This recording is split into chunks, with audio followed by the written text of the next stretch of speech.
जावई अमित डुकरेने सासऱ्याचा खून का केला? कारण ऐकूनच हादरून जाल. अहिल्यानगरमधील सत्य घटना. आजकाल कोणाच्या मनात काय चालले असेल याचा भरोसा देता येत नाही. अगदी नात्यातील कोण कोणाचा घात करेल याचा नेम उरलेला नाही. इतके चिंताजनक आणि भीतीदायक वातावरण तयार होत आहे. अहिल्यानगरमध्ये धक्कादायक नमुना ठरणारी घटना उघडकीस आलेली आहे. पुण्यातील एका जावयाने आपल्या सासऱ्याला अहिल्यानगरमध्ये आणून मारून टाकले. सगळे पुरावे संपवून मृतदेह टाकून तो साथीदारांच्यासह पसार झाला होता. पण पोलिसांनी अथक मेहनतीने तपास केला आणि या गुन्ह्याचा छडा लावला. या धक्कादायक घटनेचा सविस्तर वृत्तांत पुढे पाहण्याअगोदर जर तुम्ही ह्या चॅनेलवर जर नवीन असाल तर प्लीज आपल्या ह्या मराठी चॅनेलला नक्की सबस्क्राईब करा. अमित डुकरेची पत्नी ही रामदास सोनवणे वय वर्ष 55 यांची मुलगी ही सुमारे 1 वर्षांपासून सासरी नांदत नव्हते. अमितला तिच्यापासून 2.25 वर्षांची मुलगी आहे. मुलगी सासरी नांदत नसल्याने रामदास हा वैतागलेला होता. तो वारंवार जावई तसेच मुलीशी वाद घालून लहान नातीला मारून टाकेन अशी धमकी देत असे. याचा अमितला भयंकर राग येत होता. आपला सासरा रामदास आपल्या लहान मुलीला कधीही मारून टाकेल या भीतीपोटी जावई अमित डुकरे याने सासरा रामदास सोनवणे याला मारण्याचा प्लॅन तयार केला होता.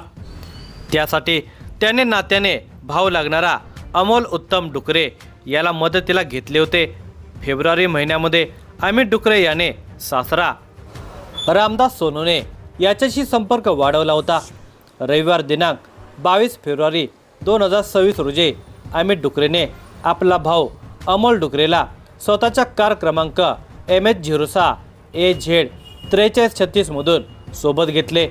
सासरेशी सलग वाढवल्याने त्याला फिरायला जाऊ म्हणून सोबत घेतले. ते त्या कारमधून पारनेर तालुक्यातील ढवळपुरी या ठिकाणी आले. रविवारचा दिवस असल्याने त्या भागामध्ये फारशी वर्दळी नव्हती. ढवळपुरी जवळील भोकरदरा येथे जाण्यासाठी निमगाव साव जाधववाडी यादववाडी मार्गे निघाले होते. बेल्ला येथील इंडियन ऑइल पेट्रोल पंपावर त्यांनी गाडीत पेट्रोल टाकले. अहिल्यानगर कल्याण मार्गावरील नाना बिअर शॉपीतून त्यांनी दारू विकत घेतली. शिंदेवाडी, पोखरी, देसवडे, मांडवे खुर्द, खडकवाडी, वनकुटे मार्गे भोकरदरा, ढवळपुरी येथे गावाकडे जाताना क्रिकेट खेळण्याच्या मैदानावर त्यांनी गाडी आणून सासरा रामदास सोनवणे यांना भरपूर दारू पाजली. ते दारूच्या नशेमध्ये असतानाच हाताने आणि कमरेच्या बेल्टने त्यांचा गळा आवळून त्यांना ठार मारले. त्या क्रिकेटच्या ग्राउंड जवळच असलेल्या एका खड्ड्यामध्ये ओढत नेऊन त्यांचा मृतदेह टाकला. अंगावरील कपडे, बेल्ट निमगाव साव येथील कुकडी नदीच्या कडेला स्मशानभूमीजवळ एका पत्र्यावर जाळून त्याची राख पिशवीमध्ये भरून ती पिशवी आणि पत्रा नदीच्या पाण्यामध्ये टाकून तिथून ते पसार झाले.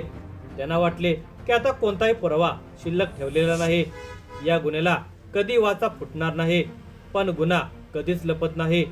अहिल्यानगर जिल्ह्याच्या पारनेर तालुक्यातील भोकरदरा ढवळपुरी येथे क्रिकेटच्या मैदानावर एका इसमाचा मृतदेह आढळल्याने एका जागरूक नागरिकाने या घटनेची पारनेर पोलीस स्टेशनमध्ये खबर दिली.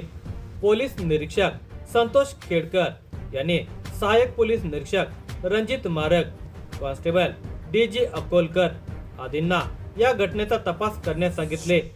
हे पथक तत्काळ भोकरदरा ढवळपुरी गावाकडे रवाना झाले. घटनास्थळाचा आणि मृतदेहाचा पंचनामा करून तो मृतदेह अहिल्यानगर येथील सिव्हिल हॉस्पिटलमध्ये ठेवण्यात आला.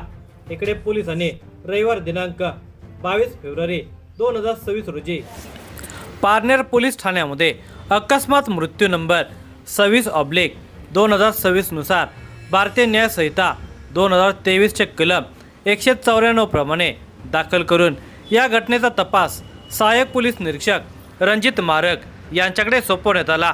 हा मृतदेह ज्या ठिकाणी सापडला होता त्या परिसरातील लोकांच्याकडे चौकशी केली, पण त्याविषयी फारशी लोकांना माहिती मिळू शकली नाही.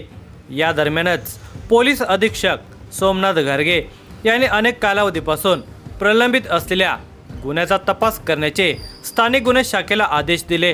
भोकरदरा ढवळपुरी येथे क्रिकेटच्या मैदानावर सापडलेल्या मृतकाची ओळख अजून पटली नव्हती. त्यामुळे तपास रेंगाळलेला होता. यासाठी तपासाची यादी तयार करण्यात आली होती.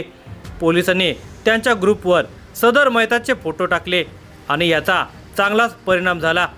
पुणे जिल्ह्याच्या जुन्नर तालुक्यातील सुलतानपूर येथील तुळशीराम निवृत्ती सोनवणे यांनी पारनेर पोलिसांशी फोनवर संपर्क करून त्यांना सांगितले की फोटोतील मयत व्यक्ती त्यांचा भाऊ रामदास निवृत्ती सोनवणे, राहणार निमगाव, तालुका जुन्नर हा असून त्याचा कोणीतरी अज्ञात व्यक्तीने अज्ञात कारणासाठी घातपात केला आहे.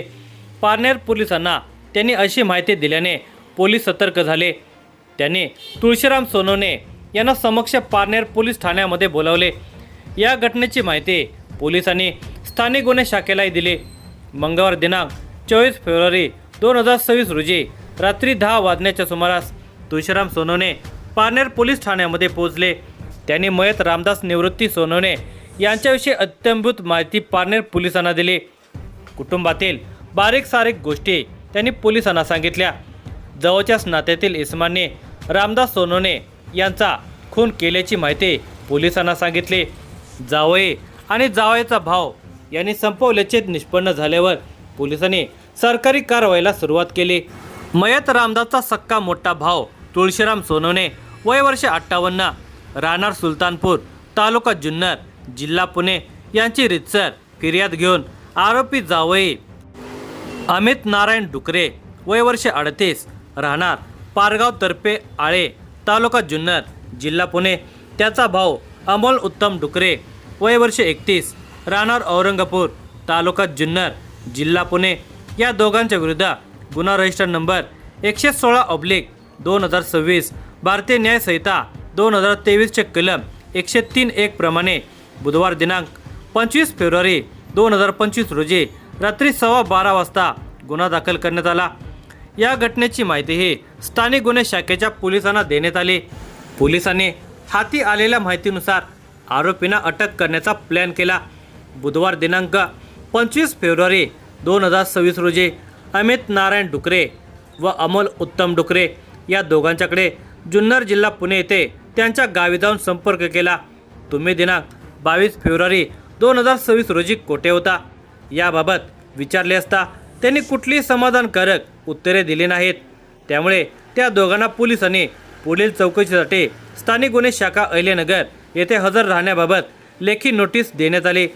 ते दोघेही स्थानिक गुन्हे शाखेमध्ये दिलेल्या तारखेला हजर झाले. त्यावेळी पोलिसांनी अमोल उत्तम डुकरे आणि अमित नारायण डुकरे यांच्याकडे पारनेर पोलीस ठाण्यामध्ये दाखल अकस्मात मृत्यू आणि खुनाच्या मृत्यूबाबत सखोल आणि बारकाईने विचारपूस केली असता एक धक्कादायक सत्य समोर आले.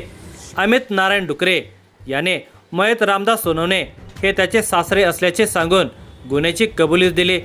त्यानंतर स्थानिक गुन्हे शाखेचे पोलीस निरीक्षक किरण कुमार कबाडे यांच्या मार्गदर्शनाखाली उपनिरीक्षक संदीप मुरकुटे आणि इतर पोलीस अंमलदारांनी ही कारवाई करून दोघा आरोपींना पारनेर पोलिसांच्या ताब्यात दिले.